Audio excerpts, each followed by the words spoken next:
So I'm gonna plait a horse. So this is how I would prepare for a competition. So in this bag, it's really neat and handy, is all my plaiting stuff. So got a load of needles, they're blunt needles, and then different types of thread, white, brown, and a black one there. I actually don't plait with plaiting bands, so I actually don't have them. And then I've got this really good mousse, which basically just helps. I put on the hair before I plait it. It basically just stops all the sort of flyaway hairs. So I just spray a little bit of mousse onto my hand. Good boy.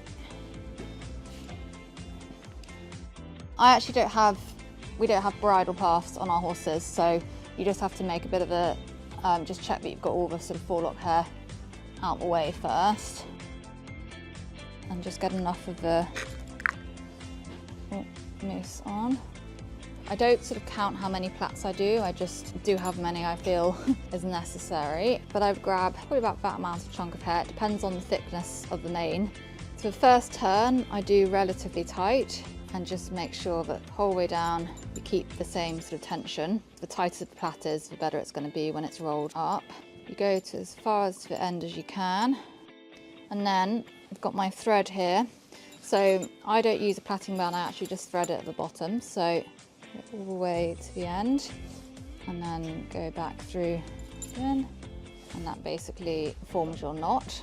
And then you just fold the end over and pull the needle up through the top, once around and up again, and then you basically got your plait sort of there. And then this is the sort of fiddly part, but I basically roll, rather than just fold, I roll the whole plait. So I start from the bottom and roll there. And using these two fingers to keep it straight, I then put the needle up through the top.